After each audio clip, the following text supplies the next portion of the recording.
Halo, selamat pagi Bapak Ibu, saudara-saudara sekalian yang diberkati oleh Tuhan Yesus Kristus. Kembali kita berjumpa dalam merayakan Minggu pagi ini.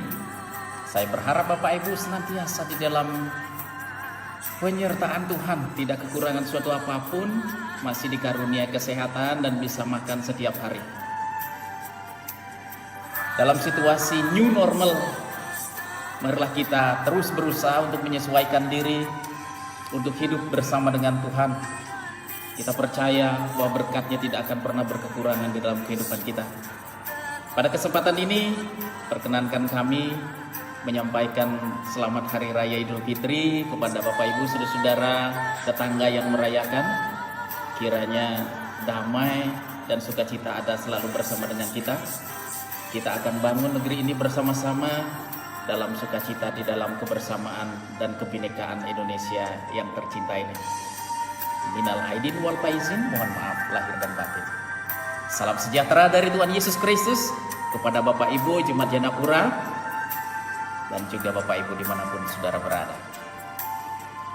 Hari ini Bapak Ibu kita akan bersama-sama merayakan Minggu Eksaudi. Karena itu marilah kita bersiap diri. Dan saya yakin Bapak Ibu sudah mengawalinya di rumah saudara masing-masing. Dan saatnya kita akan bersama merenungkan firman Tuhan. Karena itu marilah kita berdoa. Dan biarlah kuasa Tuhan sendiri yang menuntun kita di dalam pemberitaan firman ini. Mari kita berdoa. Allah yang baik, kami mengucap syukur kepadamu. Sebab sampai hari ini Engkau memelihara kami dengan cinta kasih-Mu, dengan berkat-Mu, dengan segala sesuatu yang kami butuhkan. Kami menyadari ya Tuhan, bahwa kami manusia yang lemah. Layakkan kami untuk senantiasa bergantung kepada Tuhan. Teristimewa kami membawa kelemahan dan dosa kami. Sucikan kami. Perkenankan kami hari ini untuk menerima berkat firman Tuhan yang akan kami renungkan bersama. Dan biarlah minggu ini yang kami rayakan ini menjadi hari atau momen yang sempurna dalam kehidupan kami. Oleh karena firman Tuhan datang mengurapi hidup kami. Sehingga dengannya kami boleh tetap optimis, tetap bergerak maju dalam situasi new normal. Normal yang baru saat ini di tengah pandemi. Terpujilah Kristus, kuasa-Mu, Roh Kudus tercurah atas kami untuk dapat menemani kami, memberi kepada kami kekuatan dan hikmat. Sehingga dapat menerima firman Tuhan dengan benar. Terpujilah Kristus. Amin. Bapak Ibu, saudara-saudara, firman Tuhan pada hari ini terambil dari Yeremia pasal yang ke-31 ayat 31 sampai dengan ayatnya yang ke-34. Yeremia pasal 31 ayat 31 sampai ayat 34. Bapak Ibu saudara, inilah firman Tuhan, saya akan membacakannya. Sesungguhnya akan datang waktunya, demikian firman Tuhan. Aku akan mengadakan perjanjian baru dengan kaum Israel dan kaum Yehuda. Bukan seperti perjanjian yang telah kuadakan dengan nenek moyang mereka pada waktu aku memegang tangan mereka untuk membawa mereka keluar dari tanah Mesir. Perjanjianku itu telah mereka ingkari. Meskipun aku menjadi Tuhan yang berkuasa atas mereka, demikianlah firman Tuhan. Tetapi beginilah perjanjian yang aku adakan dengan kaum Israel sesudah waktu itu. Demikianlah firman Tuhan. Aku akan menaruh Tauratku dalam batin mereka dan menuliskannya dalam hati mereka. Maka aku akan menjadi Allah mereka dan mereka akan menjadi umatku. Dan tidak usah lagi orang mengajar sesamanya atau mengajar saudaranya dengan mengatakan, "Kenallah Tuhan." Sebab mereka semua besar kecil akan mengenal aku. Demikianlah firman Tuhan. Sebab aku akan mengampuni kesalahan mereka dan tidak lagi mengingat dosa mereka. Amin. Demikian saudara firman Tuhan, berbahagialah saudara-saudara yang mendengarkan firman Tuhan ini dan juga melakukannya di dalam kehidupan setiap hari. Haleluya.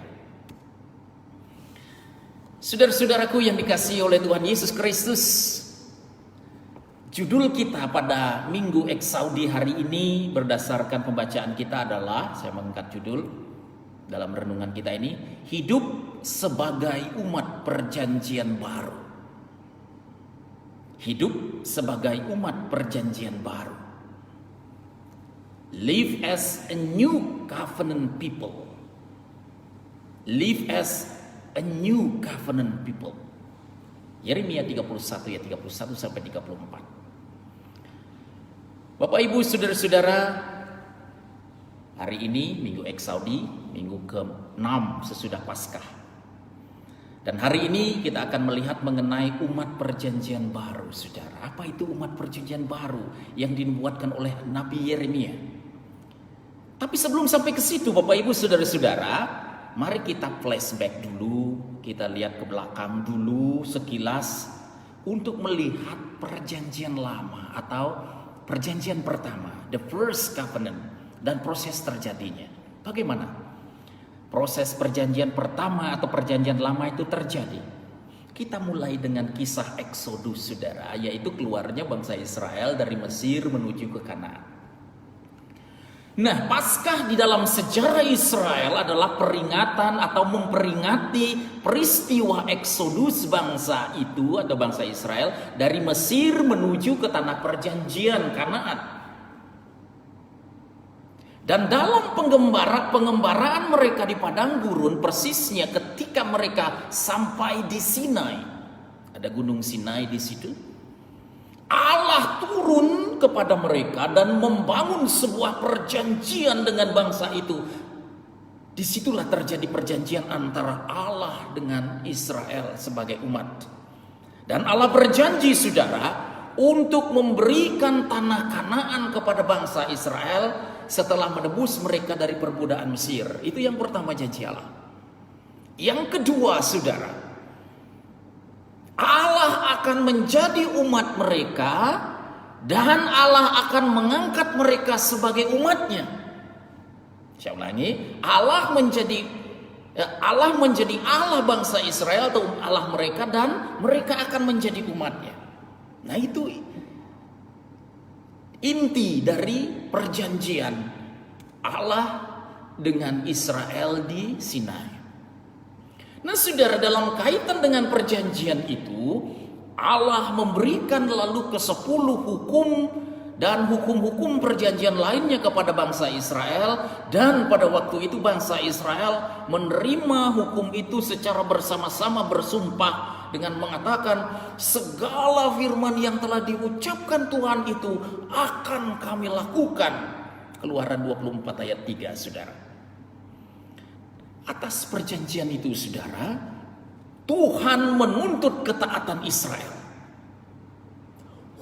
Dan hukuman atas ketidaktaatan adalah pengusiran dari umat sebagai umat perjanjian, bisa lewat pembuangan atau hukuman mati.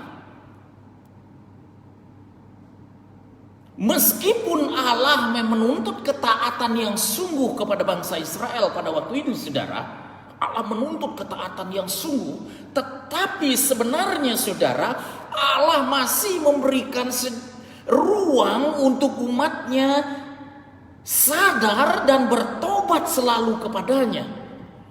Dalam perjanjian terkandung kesadaran terkadang-kadang karena kelemahan dan tabiat manusia, bangsa Israel itu akan jatuh kepada kegagalan. Ulangan 30 ayat 20.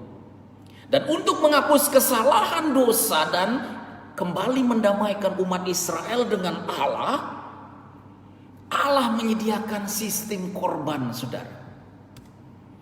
Secara khusus ada hari pendamaian yang dilakukan setiap tahun. Melalui sarana itu, melalui sistem korban atau persembahan korban, bangsa Israel dapat mengakui dosa-dosa mereka kepada Allah dan mempersembahkan korban. Dengan demikian mereka berdamai lagi dengan Allah, dengan Tuhan, saudara. Tetapi Allah akan menghukum dengan keras semua dosa ketidaktaatan yang disengaja oleh Israel, dosa pemberontakan dan dosa kemurtadan. Itu pasti akan dihukum oleh Tuhan. Saudara-saudara, apa yang terjadi di dalam kenyataan kehidupan Israel? Israel terjatuh lagi dalam ketidaktaatan mereka kepada perjanjian yang disampaikan oleh Allah dengan mereka. Hukum-hukum yang dinyatakan kepada mereka yang mengatur soal hubungan mereka dengan Allah, mereka khianati.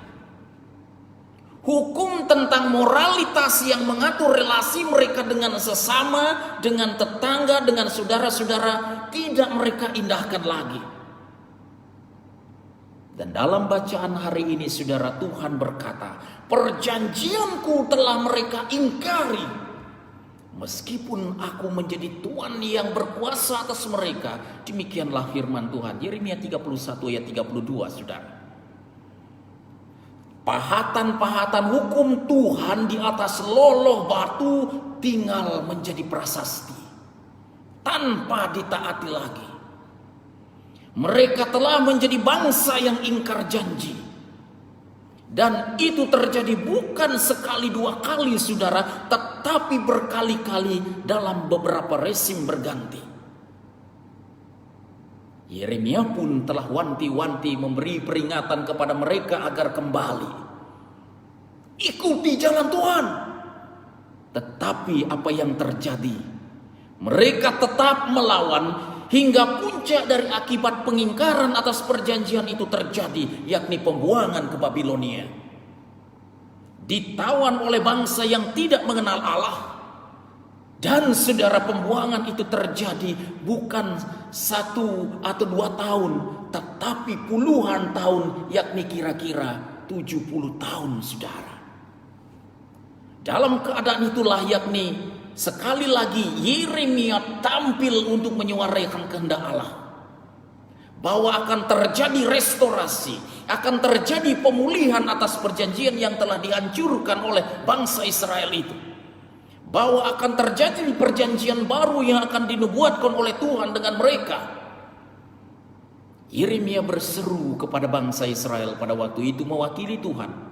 Sesungguhnya akan datang waktunya, demikian firman Tuhan, aku akan mengadakan perjanjian baru. Saya ulangi, saudara, aku akan mengadakan perjanjian baru dengan kaum Israel dan kaum Yehuda. Bukan seperti perjanjian yang telah kuadakan dengan nenek moyang mereka pada waktu aku memegang tangan mereka membawa mereka keluar dari Mesir. Tetapi beginilah perjanjian yang kuadakan dengan kaum Israel sesudah waktu itu, demikian firman Tuhan. Aku akan menaruh Tauratku di dalam batin mereka dan menuliskannya dalam hati mereka. Maka aku akan menjadi Allah mereka dan mereka akan menjadi umatku. Dan tidak usah lagi orang mengajar sesama atau mengajar saudaranya dengan mengatakan, kenalah Tuhan. Sebab mereka semua besar kecil akan mengenal aku. Demikianlah firman Tuhan, sebab aku akan mengampuni kesalahan mereka dan tidak lagi mengingat dosa mereka. Bapak, Ibu, saudara-saudara yang dikasihi Tuhan, perjanjian baru ini yang dinubuatkan oleh Nabi Yeremia kepada bangsa Israel ini pertama-tama memang dimaksudkan terjadi di antara dia atau di tengah bangsa Israel atau bangsa Yehuda. Kalau kita lihat, saudara, secara hakikat perjanjian baru ini berbeda dengan perjanjian pertama atau perjanjian lama yang dibuat oleh Allah dengan Israel di Sinai ketika mereka dibebaskan dari Mesir. Perjanjian ini, yaitu perjanjian baru ini, akan ditanamkan di dalam hati semua orang percaya kepada hukum Allah yang kudus. Nah, mudah-mudahan Bapak Ibu dapat menangkapnya.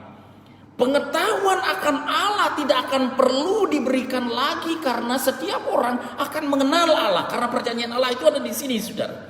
Taurat Tuhan itu ada di sini. Dan hasilnya adalah mereka diampuni dosanya oleh Allah. Segala pelanggaran yang terjadi di masa lampau tidak diingat lagi oleh Allah. Dalam sejarah Israel, saudara, perjanjian baru yang dinubuatkan oleh Nehemia ini terrealisasi pada zaman yang dibuat oleh Yeremia, terrealisasi pada zaman Nehemia, saudara, dan juga pada zaman Esra bersamaan itu. Di mana mereka kembali Bangsa yang telah dibuang itu kembali ke Yerusalem, membangun kembali kota dan negara mereka yang sudah mereka tinggalkan kurang lebih 70 tahun menjadi puing-puing dan ditertawakan oleh bangsa-bangsa sekitar. Dan kini saudara, kalau kita lihat nubuat Nabi Yeremia ini dari perspektif Paskah. Tadi kan kita lihat perpaskahnya orang Yahudi, orang Israel. Sekarang kita lihat dari Paskah yang barusan kita rayakan, yaitu kebangkitan Kristus. Maka nubuat Nabi Yeremia ini mencapai puncak realisasi terjadi di dalam Yesus Kristus pasca Paskah. Artinya saudara, bahwa Paskah yaitu peristiwa kebangkitan Tuhan Yesus dari kematian merupakan momentum perjanjian baru itu terjadi. Persisnya saat peristiwa turunnya Roh Kudus ke dunia ini yang minggu depan kita akan rayakan bersama. Saat itulah lahirnya umat Allah yang baru, yakni gereja, saudara. Gereja inilah umat Allah yang baru, atau oleh Paulus disebut Israel yang baru. Merekalah umat perjanjian baru, saudara. Gerejalah umat perjanjian baru. Saat itu terjadi sebuah perubahan total, saudara, dari perjanjian Allah. Umat Allah hidup di dalam kemerdekaan Injil dan kebebasan hukum Kristus. Maksudnya saudara, gereja sebagai umat perjanjian baru sesungguhnya hidup karena telah dihidupkan oleh kebangkitan Kristus. Gereja hidup, kita hidup karena kita dihidupkan oleh Kristus melalui kebangkitannya. Mereka atau kita menjadi umat yang merdeka dari cengkeraman dosa dan maut oleh karena dimerdekakan oleh Kristus, saudara. Taurat atau hukum Allah, kehendak Allah itu tinggal di dalam hati dan kita hidup di dalamnya. Bapak Ibu saudara-saudara, Roh Kudus yang turun saat Pentakosta berperan sebagai penolong, pembimbing dan penghibur umatnya. Dialah yang mengerjakan kasih Allah di dalam hidup kita, saudara. Dan pada saat yang sama, Roh Kudus itulah yang membawa hukum Allah di dalam hati kita. Itulah nubuat Nabi Yeremia. Karena itu saudara, umat perjanjian baru berarti adalah gereja. Yakni suatu komunitas yang dengannya Allah membangun perjanjian atau New Covenant itu. Gereja yakni persekutuan orang percaya adalah umat Allah yang hidup di dalam kasih. Gereja yakni mereka yang menerima anugerah penebusan Allah dalam Kristus dan oleh karena itu mereka hidup di dalam kemerdekaan. Dan gereja saudara yakni Tuhan adalah Allah bagi umatnya. Gereja adalah Tuhan atau Allah menjadi Allahnya. Seperti dikatakan, aku akan menjadi Allahmu dan engkau akan menjadi umatku. Dengan demikian saudara, orang percaya atau gereja sesungguhnya sedang terikat pada perjanjian baru yang dimeteraikan oleh darah Kristus. Jadi Bapak Ibu, kita ini adalah umat perjanjian baru yang dimeteraikan oleh darah Kristus yang sudah dicurahkan di Bukit Golgota. Darah yang tercurah di atas kayu salib, seperti introitus kita, berkata, apabila aku ditinggikan atau disalibkan, ditinggikan dari bumi, itu maknanya saudara disalibkan, aku akan menarik semua orang datang kepada aku. Itulah gereja, saudara. Itulah orang percaya. Kita ini ditarik menjadi milik Allah di dalam Kristus. Menjadi umat Allah, umat perjanjian baru, saudara. Yang ditebus, yang diselamatkan melalui kematian dan kebangkitannya. Karena itu saudara, kita mesti hidup seperti judul yang saya katakan hari ini, hidup sebagai umat perjanjian baru yang taat kepada hukum Kristus. Pertanyaannya sekarang saudara, the questions that come to us now. First one, Apakah kita sebagai gereja sudah dan sedang hidup sebagai umat perjanjian baru, yakni hidup di dalam kasih, Bapak Ibu Saudara? Apakah kita sebagai umat perjanjian baru telah dan sedang menjadi umat yang hidup di dalam kemerdekaan dari belenggu dosa, atau malah kita bersahabat dengan dosa, Saudara?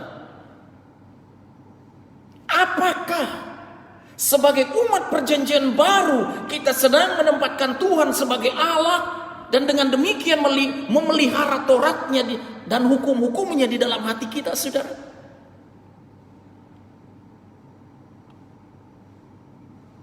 Bapak Ibu Saudara, at this moment I want to say something in English for our brothers and sisters who belong to English worship service of the Annapura congregation.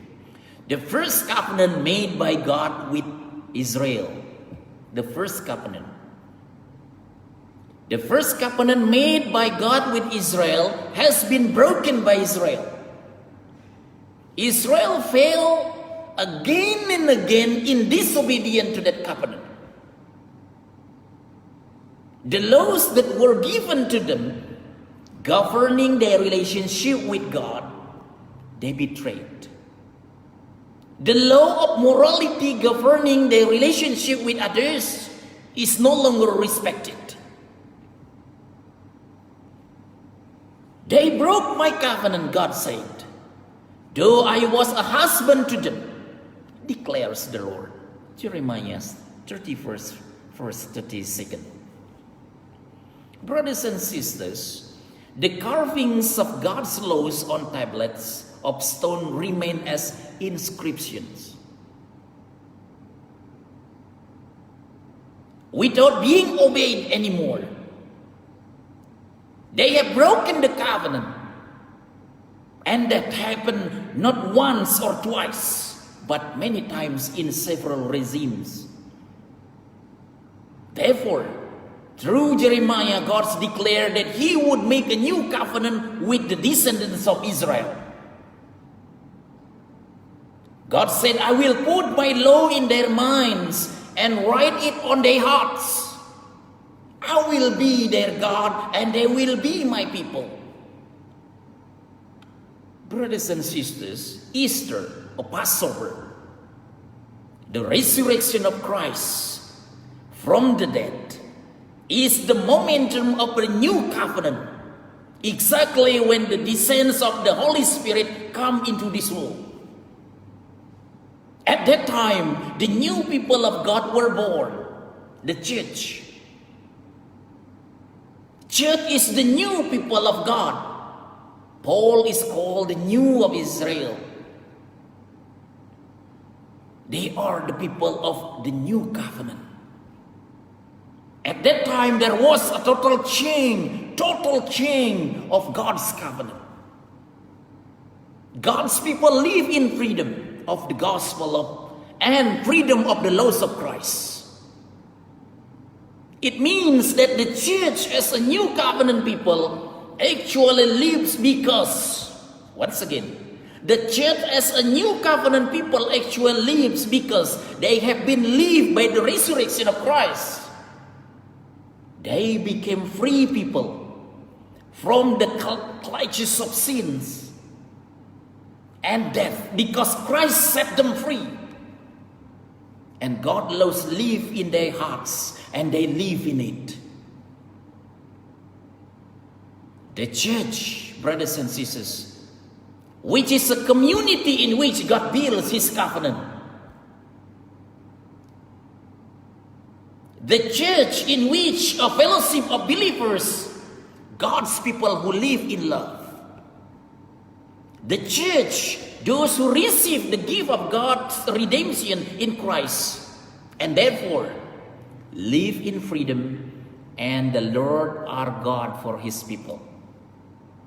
Then believers, the church, are in fact bound to the new covenant, bound in the new covenant and sealed by the blood of Christ. This is the purpose of our calling from Babylon to Jerusalem, brothers and sisters. This is our calling from Babylon to Jerusalem, or from sin-controlled life to free living in Christ. Life that was previously far from God now lives in God's love. So, live as new covenant people. This is the core message today, brothers and sisters. So live as new covenant people. Live as church of Christ. Live as believers in Christ. And receive the Holy Spirit. Dan inilah tujuan pemanggilan kita, saudara. Dari Babilonia, dari Babel menuju Yerusalem. Dari kehidupan yang dikuasai dosa, dari pembuangan, dari kegelapan menuju kepada hidup yang merdeka di dalam Kristus. Hidup yang sebelumnya jauh dari Allah, kini hidup di dalam kasih Allah. Karena itu saudara-saudara, hiduplah sebagai umat perjanjian baru. Live as a new covenant people. Hiduplah sebagai umat perjanjian baru, yakni hidup sebagai orang-orang percaya kepada Kristus yang menerima Roh Kudus, yang dibimbing setiap hari oleh Roh Kudus. Tuhan yang memberikan Tauratnya tinggal atau hukumnya tinggal di dalam diri setiap orang percaya dengan Roh Kudus. Kiranya itu terjadi dalam kehidupan kita, Bapak Ibu. Kita hidup sebagai umat perjanjian baru. Tuhan memberkati saudara. Selamat hari Minggu. Amin. Mari kita berdoa. Kami mengucap syukur kepadamu ya Allah, karena Engkau memberikan kepada kami kesempatan untuk menerima anugerah Tuhan, yaitu panggilan menjadi umat perjanjian baru. Kiranya kami tetap hidup taat pada perjanjian Tuhan, yaitu dalam perjanjian baru.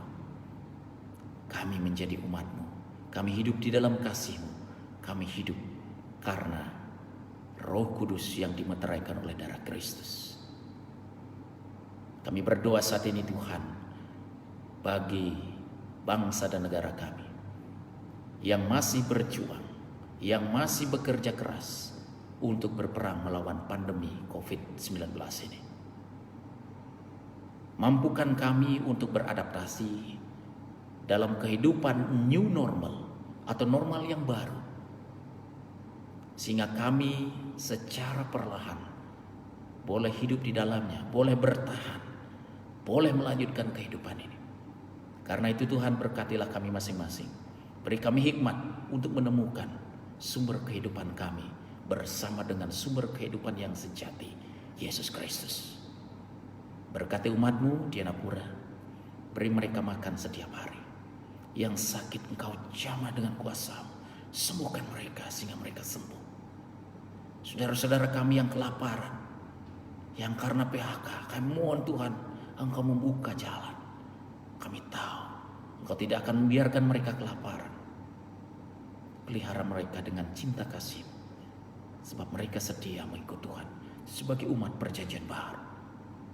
Bapa di surga, pada saat ini kami berdoa bagi saudara-saudara kami yang merayakan hari Idul Fitri kemenangan, saling memaafkan satu dengan yang lain. Biarlah kami bangun Indonesia ini dalam cinta kasih dan saling memaafkan satu dengan yang lain. Sebab cinta kasih dan saling memaafkan, itulah inti dari ajaran Tuhan kami Yesus Kristus. Terima kasih Allah. Biarlah damai sejahtera